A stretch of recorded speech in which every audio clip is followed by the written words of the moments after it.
ഹബീബായ തങ്ങളുടെ ജീവിതത്തിൽ മഹാനവറുകൾ അനുഭവിച്ച ത്യാഗമത്രയാണ്. അറിയില്ലേ ബീവി ഫാത്തിമത്തു സഹ്റാ, ആ ഹബീബായ തങ്ങൾ കോടാനുകോടി മനുഷ്യരെ വരെ അവിടെ പ്രണയിക്കാനുണ്ട്. ലക്ഷോപലക്ഷം സ്വഹാബത്ത് എന്തിനും റെഡിയായി നിൽക്കുന്നുണ്ട്. പക്ഷേ ആ ഹബീബായ തങ്ങളുടെ കുടുംബജീവിതത്തിലൂടെ കണ്ണോടിക്കുമ്പോ കണ്ണീരൊലിപ്പിക്കാതെ നമുക്ക് പൂർത്തിയാക്കാൻ കഴിയില്ല.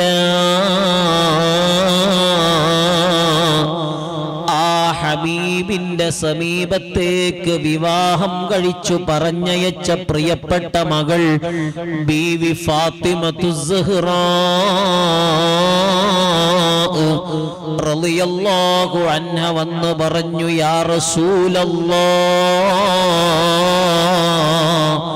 വാപ്പേ ഞാൻ വല്ലാത്ത ടെൻഷനിലാണ്, എനിക്കൊരു പുതപ്പ് തരാനുണ്ടോ ഉപ്പാ? വിവാഹം കഴിച്ചു പറഞ്ഞയച്ച മോള് കിടക്കാൻ ഒരു പുതപ്പ് ചോദിച്ചു ഉപ്പയിലേക്ക് വരുമ്പോ എന്റെ ശബ്ദം കേൾക്കുന്ന ഉപ്പമാരെ, ഉമ്മമാരെ, നമ്മുടെ വീട്ടിലേക്ക് നമ്മൾ കല്യാണം കഴിച്ച് വീട്ടിൽ നിന്ന് പറഞ്ഞയച്ച മകള് കിടക്കാൻ ഒരു പുതപ്പില്ലാത്തതിന്റെ പേരിൽ പുതപ്പ് ചോദിച്ചു വരുമ്പോ ഒരു വാപ്പാന്റെ മനസ്സ് പിടയുകയില്ലേ? ഫാത്തിമ ബീവി റളിയല്ലാഹു അൻഹ പറയാണ്, വാപ്പേ ഒരു പുതപ്പ് വേണം. നബി തങ്ങൾ പറഞ്ഞു, മോളെ അല്ലാഹ് ഇവിടേക്ക് പറഞ്ഞു വിട്ടത് പുതപ്പ് പുതച്ചി കിടന്നുറങ്ങാനല്ല. മോളെ ഇപ്പൊ വീട്ടിൽ പോയി ഞാനങ്ങ് വരാം. ഫാത്തിമ ബീവിക്ക് ടെൻഷനായി, റബ്ബേ ഇത്ര കാലം പുതപ്പില്ലാത്തത് ഞാൻ മാത്രം ഒതുക്കി വെച്ച സങ്കടമായിരുന്നു, ഇനി എന്റെ വാപ്പാക്കും അതൊരു വിഷമമായല്ലോ അല്ലാഹ്. ഫാത്തിമ ബീവി ഹബീബിനോട് പറഞ്ഞു, നബിയേ കിടക്കാൻ സുഖം കൂട്ടാൻ വേണ്ടി പുതപ്പ് ചോദിച്ചതല്ല. ഹബീബായ തങ്ങൾ പറഞ്ഞു, മോളെ 3 കൊല്ലം മുമ്പ് ഞാൻ തന്ന പുതപ്പില്ലേ അതെവിടെ? മോളെ എന്റെ അടുത്ത് പൈസയുണ്ട്, പക്ഷേ ആ പണം പാവങ്ങളായ പല സ്വഹാബത്തും വഫാത്താകുമ്പോ അവരെ ജനാസ മുന്നിൽ വെക്കുമ്പോ പലരും കടക്കാരാണ് മോളെ. എന്റെ പാവപ്പെട്ട സ്വഹാബത്ത് കടക്കണിയിൽ പെട്ട് മരിക്കുമ്പോ എനിക്ക് സഹിക്കാൻ കഴിയുന്നില്ല മോളെ. അതുകൊണ്ട് അവരുടെ കടം വീട്ടുന്നതിലേക്ക് ഞാൻ എടുത്തു വെച്ച പണമാണുള്ളത്. ഉടനെ തന്നെ ഫാത്തിമ ബീവി പറയാണ്, ഉപ്പാ എന്റെ ടെൻഷൻ സഹിക്കാൻ പറ്റാത്തതുകൊണ്ട് വന്നതല്ല, നിങ്ങൾ എനിക്ക് 3 കൊല്ലം മുമ്പ് തന്ന പുതപ്പവിടെയുണ്ട്. ആ പുതപ്പാണ് രാത്രി സമയത്ത് ഞങ്ങൾ ആ പുതപ്പും പുതച്ച് കിടന്നുറങ്ങും. രാവിലെ എത്തിയാൽ ഞങ്ങളെ വീട്ടിലെ ഒട്ടകത്തിന് തീറ്റ കൊണ്ടുവരാൻ ചാക്കായി ഉപയോഗിക്കുന്നത് ആ പുതപ്പാണ് ഉപ്പാ. അങ്ങനെ രാവിലെ ഞങ്ങൾ ആ പുതപ്പുമായി ഒട്ടകങ്ങൾക്ക് വേണ്ട തീറ്റ ശേഖരിക്കാൻ വേണ്ടി പോയി. ആ പുതപ്പിൽ ഭാണ്ഡക്കെട്ടുകളെ പോലെ തീറ്റകൾ നിറച്ച് വൈകുന്നേരം ആ ഒട്ടകത്തിന്റെ തൊഴുത്തിലേക്ക് ഞങ്ങൾ വന്നിട്ടു. വിശന്നൊട്ടിയ ഒട്ടകങ്ങൾ ആർത്തിയോടെ പുതപ്പിലുള്ള ഭക്ഷണം കഴിക്കുന്നതിനിടയിൽ അവരുടെ വായയിൽ തീറ്റയോടുകൂടെ പുതപ്പും പെട്ടതിന്റെ പേരിൽ അത് നിറയെ ദ്വാരമാണ്. ആ ദോരം നിറഞ്ഞ പുതപ്പിലാ ഞാനും അലിയാരുതങ്ങളും കിടന്നുറങ്ങുന്നത്. രാവിലെ ആ പുതപ്പ് വിരിച്ച് രാത്രി ആ പുതപ്പ് വിരിച്ച് കിടന്നുറങ്ങുമ്പോ രാവിലെയാകുമ്പോഴേക്കും ഞങ്ങളെ ശരീരം നിറയെ പൊടിതൂളികളെ കൊണ്ട് നിറഞ്ഞ് മണ്ണിൽ കുളിച്ചിരിക്കുകയാണ് ഉപ്പാ. കഷ്ടപ്പാട് കൊണ്ട് വന്നതാണ്, അതല്ലാതെ ഉറക്കിന് സുഖം കൂട്ടാൻ വേണ്ടി പുതപ്പ് തേടി വന്നതല്ലേ ഉപ്പാ. അല്ലാഹുവിന്റെ ഹബീബിന്റെ കണ്ണ് നിറഞ്ഞു. മുഅ്മിനീങ്ങളെ, നമ്മളിൽ നിന്ന് വിവാഹം കഴിച്ചുപോയ മോളാണി പരാതിയുമായി വരുന്നതെങ്കിൽ ഒരു വാപ്പാക്ക് അടങ്ങിക്കേൾക്കാൻ പറ്റുമോ? ഒരു ഉമ്മാക്ക് ഉൾക്കൊള്ളാൻ പറ്റുമോ? ഹബീബായ തങ്ങൾ പറഞ്ഞു, മോളെ പോകണം, ഞാൻ ഇന്ന് രാത്രി അവിടെ വരുന്നുണ്ട്. ഹബീബായ തങ്ങൾ പോയിട്ട് പറയുന്നു, ഫാത്തിമ കിടക്കാൻ നേരം സുബ്ഹാനല്ലാഹ് 33, അൽഹംദുലില്ലാഹ് 33, അല്ലാഹു അക്ബർ 33. ഇതും ചൊല്ലി കിടന്നുറങ്ങണേ മോളെ. നബിതങ്ങൾ ആത്മീയമായ കരുത്തിന്റെ ഉപദേശം കൊടുക്കുകയാണ്. അങ്ങനെ ഫാത്തിമ ബീവി റളിയല്ലാഹു അൻഹ മടങ്ങുകയാണ്. എന്റെ ഈമാനുള്ള മുഅ്മിനീങ്ങളെ, ആ ഹബീബായ തങ്ങളുടെ കുടുംബത്തിലെ ചെറിയ ഒരേടാ ഞാനിവിടെ പറഞ്ഞത്. ആ ഹബീബായ സ്വല്ലല്ലാഹു അലൈഹി വസല്ലം തങ്ങളെ സ്നേഹിക്കാൻ നമുക്ക് കഴിയണം. ഇതേ ഫാത്തിമ ബീവി റളിയല്ലാഹു അൻഹ മറ്റൊരിക്കൽ വരുന്നുണ്ട്. ഇൻഷാ അല്ലാഹ് നമ്മുടെ മജ്ലിസിൽ നമുക്ക് ദുആ ചെയ്യണം. ഫാത്തിമ ബീവി റളിയല്ലാഹു അൻഹ മറ്റൊരിക്കൽ വന്നു നബിയോട് പറഞ്ഞു, നബിയേ, ഭക്ഷണം കഴിച്ചിട്ട് 3 ദിവസമായി. യാ റസൂലല്ലാഹ്,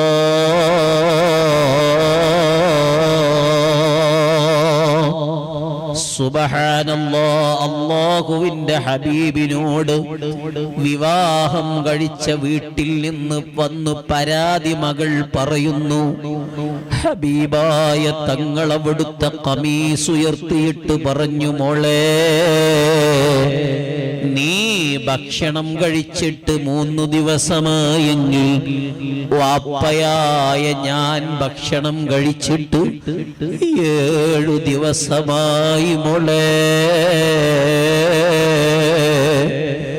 ലോകത്തിന്റെ നേതാവ് 7 ദിവസം മുഴുവൻ പട്ടിണിയിലാണ്. ഫാത്തിമ ബീവിക്ക് ടെൻഷൻ, റബ്ബേ, 3 ദിവസം പട്ടിണി കിടന്നപ്പോഴേക്കും എനിക്ക് സഹിക്കാൻ കഴിഞ്ഞില്ല.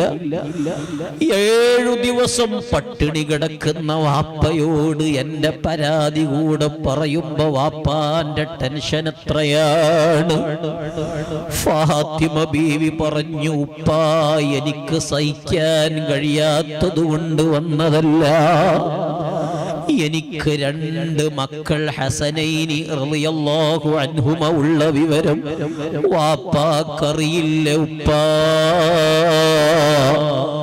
അവരിങ്ങനെ കടന്ന് പെടയുമ്പോ എന്റെ മുലയിലേക്ക് അവരെ വായ വെച്ച് കൊടുക്കുമ്പോ ഞാൻ പട്ടിണിയായതിന്റെ പേരിൽ അവർക്ക് കുടിക്കാൻ എന്റെ മുലയിൽ പാലില്ല ഉപ്പാ. അവരെ പെടഞ്ഞുള്ള നിലവിളി കേൾക്കാൻ പറ്റാത്തതിന്റെ പേരിൽ 2ഉം കൽപ്പിച്ച് ഉപ്പാന്റെ വീട്ടിൽ വന്നതാണ്. ഇവിടെ വല്ല ഉണക്കറൊട്ടിയുമുണ്ടെങ്കിൽ അതും കഴിച്ച് ഞാൻ എൻ്റെ വീട്ടിലേക്ക് നടന്നു പോകുമ്പോ ആ നടത്തത്തിനിടയിൽ ആ ഭക്ഷണം പാലായി എൻ്റെ മുലയിൽ വന്നാൽ മക്കൾക്കു നൽകാമല്ലോ. ആ പ്രതീക്ഷയിൽ വന്നതാണ്. യാ റസൂലല്ലാഹ്,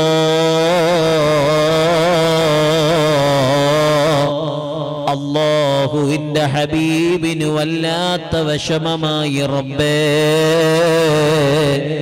മക്കളോട്, ചെറിയ മക്കളോട് വളരെയേറെ കാരുണ്യം കാണിക്കുന്ന നേതാവ് വേഗം ഖമീസ് ധരിച്ചു തന്റെ വീട്ടിൽ നിന്നിറങ്ങുകയാണ്. എന്തിനാണ് ഇറങ്ങുന്നത്? വല്ല ജോലിയും തരപ്പെടുമോ? ആ ജോലിയിൽ നിന്ന് കിട്ടുന്ന വേതനം കൊണ്ട് വല്ല ഭക്ഷണവും വാങ്ങി എന്റെ മക്കൾക്ക് കൊടുക്കാമല്ലോ. സുബ്ഹാനല്ലാഹ്, ലോകത്തിന്റെ നേതാവ് ഒരു നേരത്തെ പശിയടക്കാൻ വേണ്ടി ജോലി അന്വേഷിച്ചിറങ്ങാണ്. അപ്പോഴാണ് മദീനയുടെ മറുഭാഗത്ത് നല്ല മതിൽ കെട്ടുള്ള തോട്ടം കാണുന്നു. ആ തോട്ടത്തിന്റെ ഗേറ്റ് അല്ലാഹുവിന്റെ ഹബീബ് തുറന്നപ്പോൾ ഒരഅറാബി തോട്ടം നനയ്ക്കുകയാണ്. ഹബീബായ തങ്ങൾ കയറിയിട്ട് ചോദിച്ചു, തോട്ടം നനയ്ക്കാൻ കൂലിക്കാരനെ വേണോ? അറാബിക്കിത് മുഹമ്മദ് മുസ്തഫ തങ്ങളാണെന്നറിയില്ല. ഈ നല്ല ആരോഗ്യമുള്ള ദൃഢഗാത്രനായ സുമുഖനായ ചെറുപ്പക്കാരനെ കണ്ടപ്പോ അറാബി പറഞ്ഞു, വേണം, ആളെ വേണം. ഹബീബായ തങ്ങളോട് പറയാണ്, ഇക്കാണുന്ന കിണറിൽ നിന്ന് ഒരു തൊട്ടിൽ വെള്ളം മുക്കി ഈത്തപ്പന നനച്ചു കഴിഞ്ഞാൽ 3 കാരക്ക കൂലി നൽകാം. ഹബീബിന്റെ മനസ്സിൽ വിശന്നു കരയുന്ന മക്കളെ ചിത്രമാണ്. കൂലിയുടെ കനം നോക്കിയില്ല, പറഞ്ഞു, ജോലിക്കു ഞാൻ റെഡിയാണ്.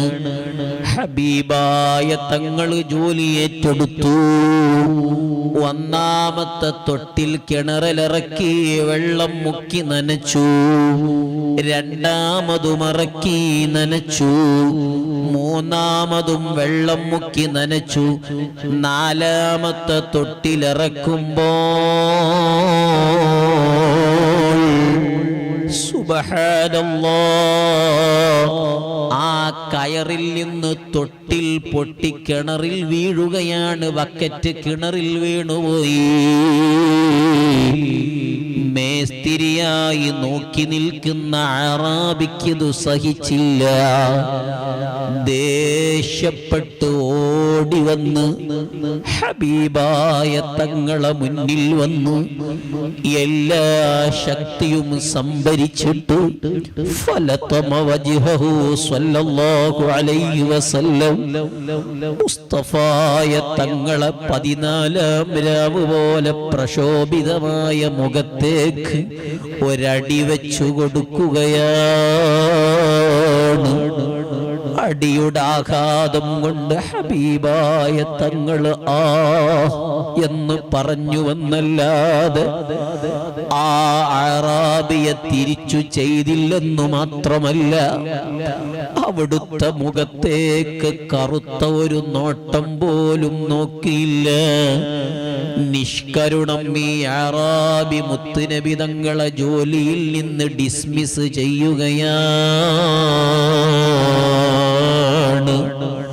സുബ്ഹാനല്ലാഹ്, നിബിതങ്ങൾ കോരിയ 3 തൊട്ടിലിന്റെ 9 കാരക്ക കൊടുത്തിട്ട് നിബിതങ്ങളെ തോട്ടത്തിൽ നിന്ന് പുറത്താക്കുകയാണ്. ഇത് നബിയാണെന്ന് അറാബിക്കറിയില്ല. ഹബീബായ തങ്ങൾ ആ 9 കാരക്കയും ഖമീസിൽ പൊതിഞ്ഞി ഇലാ ബൈത്തി ഫാത്തിമത സഹ്റാ ഫാത്തിമ ബീവിയുടെ വീട്ടിൽ ചെന്നപ്പോ ഫാത്തിമ ബീവി കതക് തുറന്നപ്പോ ഹബീബിന്റെ മുഖം വിവർണമാണ്. ചുവന്ന് തുടുത്ത മുഖം കണ്ട് ചോദിച്ചു, എന്റെ ഉപ്പാനെ ആരാണ് ഉപദ്രവിച്ചതുപ്പാ? ഹബീബായ തങ്ങൾ പറഞ്ഞു, മോളെ വലുതൊന്നും സംഭവിച്ചിട്ടില്ല. നമ്മുടെ പേരക്കുട്ടികളെവിടെ, മക്കളെവിടെ? ഹബീബായ തങ്ങൾ റൂമിൽ കയറിയിട്ട് ഹസനൈനി എന്ന 2 പിഞ്ചോമനകളെ എടുത്ത് നബി തങ്ങൾ ഇരുന്ന് ഒരു തുടയിൽ ഹസൻ തങ്ങളെയും മറ്റൊരു തുടഭാഗത്ത് ഹുസൈൻ തങ്ങളെയും കിടത്തി ആ കൂലിയായി കിട്ടിയ കാരക്ക ചീളുകളായി മുറിച്ച് വായയിലിട്ട് നന്നായി ചവച്ചിട്ട് ഈ മക്കളെ വായയിൽ വെച്ചു കൊടുക്കുന്നു. ഹബീബ് മുഹമ്മദുർ റസൂലുള്ളാഹ് സ്വല്ലല്ലാഹു അലൈഹി വസല്ലം. അപ്പോഴാണ് ഈ അറാബി അത്ഭുതപ്പെടുകയാണ്, റബ്ബേ ഞാൻ എത്ര ആരോഗ്യമുള്ള ഒരാളെയാ എന്റെ ശക്തി ഉപയോഗിച്ച് അടിച്ചത്, അയാൾ മറുത്തൊന്നും പ്രതികരിച്ചില്ലല്ലോ അല്ലാഹ്. വേദഗ്രന്ഥങ്ങളിൽ ഞാൻ തൗറാത്തിലും മറ്റും വായിച്ച അവസാന കാലത്ത് വരുന്ന പ്രവാചകനാണോ ഇദ്ദേഹം? എല്ലാ ലക്ഷണങ്ങളും നോക്കിയപ്പോ ഹബീബായ തങ്ങളാണെന്ന് ബോധ്യപ്പെട്ട അറാബി ഒരു ഭ്രാന്തനെ പോലെ ബുദ്ധിയുടെ ലെവല് തെറ്റി തോട്ടത്തിലൂടെ അവിടുന്ന് അട്ടഹസമുരുവിട്ട് നടക്കുകയാണ്, ഓടുകയാണ്. അപ്പോഴാണ് ഈത്തപ്പന കുല വെട്ടാൻ ഉപയോഗിക്കുന്ന കത്തി ശ്രദ്ധയിൽപ്പെട്ടത്. ആ കടാര ഇടതുകൈയിൽ പിടിച്ചിട്ട് അറാബി തന്റെ വലതുകൈ നീട്ടിപ്പിടിച്ചു പറയാണ്, കയ്യേ നീ എന്റെ ശരീരത്തിലുണ്ട്, പക്ഷേ അവസാന കാലത്ത് വരുന്ന മുസ്തഫായ തങ്ങളെ അടിച്ച കയ്യായി പോയി. ഇനി നീ എന്റെ ശരീരത്തിൽ നിൽക്കുന്ന കാലമത്രയും അതെന്റെ ശരീരത്തിന്റെ നാശമാണ് എന്ന് പറഞ്ഞ് വലതുകൈ നീട്ടിപ്പിടിച്ച് ഇടതുകൈയിൽ കത്തിയും പിടിച്ച് ആഞ്ഞൊരു വെട്ടുകൊടുത്തു. അറാബിയുടെ വലതുകൈ തെറിച്ചുപോയി.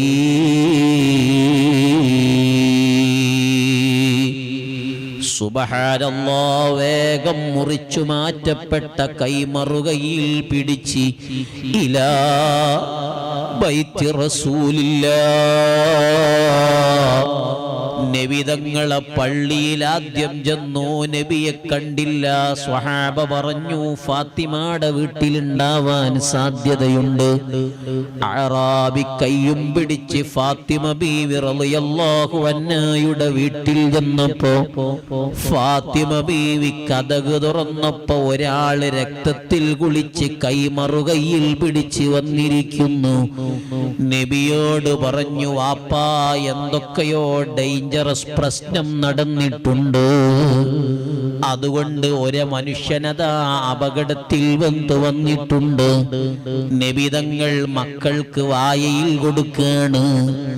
ഈ അറാബിയോട് വീട്ടിൽ കേറി വരാൻ പറയുന്നു. ഹബീബായ തങ്ങൾ നബിതങ്ങളുള്ള റൂമിലേക്ക് അറാബി കയറിയപ്പോൾ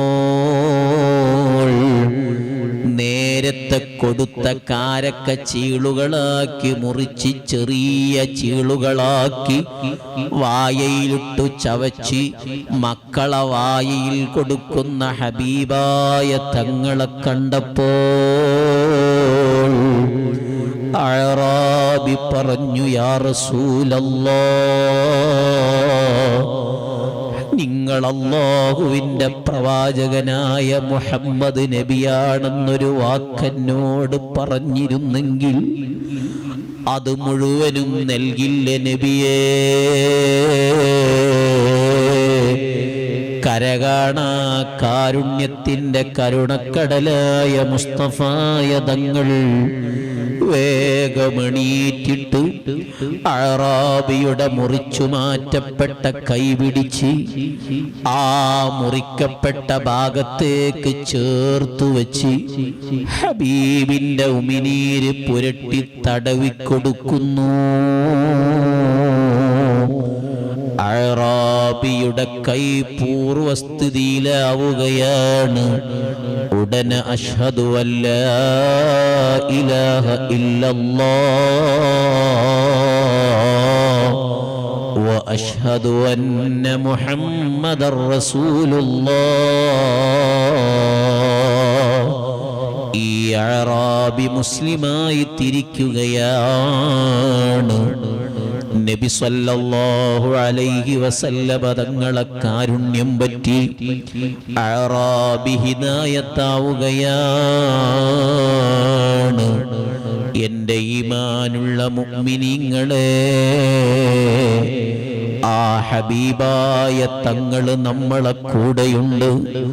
പാവപ്പെട്ടവന്റെ കൂടെ മുസ്തഫായ തങ്ങളുണ്ട്. പണക്കാരന്റെ കൂടെയും നബി തങ്ങളുണ്ട്.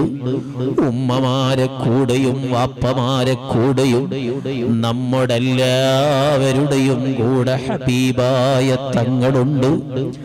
ആ തങ്ങളെ ഹൃദയത്തിലേറ്റി നബി തങ്ങളെ വിളിച്ചാൽ ആ ഹബീബായ തങ്ങൾ വിളി കേൾക്കുമെന്നുറപ്പാണ്. നമ്മൾ ഹബീബായ തങ്ങളെ കണ്ടവരല്ല, കണ്ടവരെ കണ്ടവരുമല്ല. ആ ഹബീബായ തങ്ങൾ ജീവിച്ച കാലത്തെ ഒരു വൃക്ഷത്തിന്റെ ഇലയാവാൻ പോലും അല്ലാഹു നമുക്ക് ഭാഗ്യം തന്നില്ല. നബി സല്ലല്ലാഹു അലൈഹി വസല്ലമ തങ്ങൾ നടന്നു പോകുമ്പോ ഹബീബായ തങ്ങളെ വായിൽ നിന്ന് നബി തങ്ങൾ തുപ്പുന്ന ഉമിനീരേറ്റുവാങ്ങാൻ ഭാഗ്യം കിട്ടിയ മദീനയുടെ മണൽ തരി എത്ര ഭാഗ്യം കിട്ടിയവരാണ്. ആ മണലിന്റെ ഭാഗ്യം പോലും നമുക്കില്ലല്ലോ. പിന്നെ നമ്മളെങ്ങനെയാ ഹബീബിന്റെ പേരും പറഞ്ഞ് അവിടുത്തെ ശഫാഅത്തിൽ പങ്കെടുക്കുന്നത്? മഹാന്മാര് ഹബീബിനെ സ്നേഹിച്ചു. എഴുതിയവർ, എഴുതാൻ അറിയുന്നവർ നബിതങ്ങളെ എഴുതി നബിതങ്ങളുമായി ബന്ധം സ്ഥാപിച്ചു. പാടാനറിയുന്നവർ ഹബീബിനെ പാടിപ്പാടി നബിയിലേക്കെടുത്തു. നമുക്ക് ഹബീബിനു സമർപ്പിക്കാൻ വല്ലതുമുണ്ടോ? നമ്മുടെ നാടകങ്ങളിലെ മീലാദാഘോഷ പരിപാടി വരുമ്പോ ഘോഷയാത്രയിൽ നേരാവണ്ണം നടന്ന ചെരുപ്പിന്റെ തേയ്മാനമെങ്കിലും നമുക്ക് ഹബീബിനു കാണിച്ചു കൊടുക്കാനുണ്ടോ? ഹബീബിന്റെ ജന്മദിനത്തിൽ സന്തോഷിച്ചതിന്റെ പേരിൽ ഉറക്കമൊഴിച്ച കണ്ണിന്റെ കഥ നമുക്ക് പറയാനുണ്ടോ? ആ ഹബീബായ തങ്ങളിലേക്ക് എന്തും പറഞ്ഞ നമ്മൾ പോകുന്നത്? മഹാനരായ മടവൂര് ശൈഖുന ഹബീബായ തങ്ങളെ കണ്ട് നബിതങ്ങളിൽ നിന്ന് നൂറ് കിട്ടി. ഹബീബായ തങ്ങളെ വലിയ ആശിഖായി മാറി. ആ ശൈഖുനായുടെ കൈകൾ പിടിച്ച് നബിയിലേക്ക് നമുക്കെത്തണം. നബി സല്ലല്ലാഹു അലൈഹി വസല്ലമ തങ്ങളെ മസാറിൽ അവിടുത്തെ പ്രിയപ്പെട്ട ഉപ്പ ചെന്നപ്പോൾ ഹബീബായ തങ്ങളുടെ നിർദ്ദേശമല്ലേ അവിടുത്തെ പേര്? എന്റെ പേരും എന്റെ കൂടെ കിടക്കുന്ന സുദ്ദീഖ് തങ്ങളെ പേരും ചേർത്ത് വിളിക്കണമെന്ന് ഹബീബ് അവിടുത്തെ വാപ്പയോട് പറഞ്ഞില്ലേ? ആ ശൈഖുനായിലൂടെയാണ് നമുക്ക് ഹബീബിലേക്ക് എത്തണം. ശൈഖുനായുടെ മദദ് നമുക്ക് ലഭിക്കണം. അല്ലാഹുവേ, ശൈഖുനാന്റെ മദദ് കൊണ്ട് നീ ഞങ്ങളെ രക്ഷപ്പെടുത്തി തരണം അല്ലാഹ്. ഞങ്ങൾക്ക് പൂർണ്ണമായ കാവൽ നൽകണം റഹ്മാനേ. എത്ര ആ രൂപത്തിലുള്ള രോഗങ്ങൾ എത്ര പെട്ടെന്ന് പിടിപെടുന്നത്. ഇന്നലെ കണ്ട പല ആളുകളെയും ഇന്ന് അന്വേഷിക്കുമ്പോ മാരകമായ രോഗം പിടിപെട്ടുവെന്ന വാർത്തയല്ലേ നമ്മൾ കേൾക്കുന്നത്. മുഅ്മിനീങ്ങളെ, ഈ വ്യാപകമായ വൈറസ് 2.5 വർഷക്കാലം നമ്മുടെ പ്രകൃതിയിൽ വന്നപ്പോഴും ആ 2.5 കൊല്ലത്തിനിടയിൽ നമ്മൾ ജീവിച്ചപ്പോ അല്ലാഹു ആ വൈറസിന്റെ കെണിയിൽപ്പെടുത്താതെ നമ്മളെ കാത്തുരക്ഷിച്ചില്ലേ. ഇനി വൈറസ് പിടിപെട്ടാലും അല്ലാഹു നമ്മളെ രക്ഷിച്ചില്ലേ. ഈ വൈറസിന്റെ ഭയാനകത കൊണ്ട് നമ്മുടെ എത്ര അയൽവാസികളാ മരണപ്പെട്ടു പോയത്, എത്ര ചെറുപ്പക്കാരാ വിട പറഞ്ഞു പോയത്, എത്ര മക്കളാ യതീമുകളായത്, എത്ര ഭാര്യമാരാ വിധവകളായത്. അല്ലാഹു അവരിൽ നമ്മെ പെടുത്താതെ നമ്മെ അല്ലാഹു സംരക്ഷിച്ചില്ലേ. ആ റബ്ബിനു നന്ദിയുള്ള അടിമയാവേണ്ടതില്ലേ.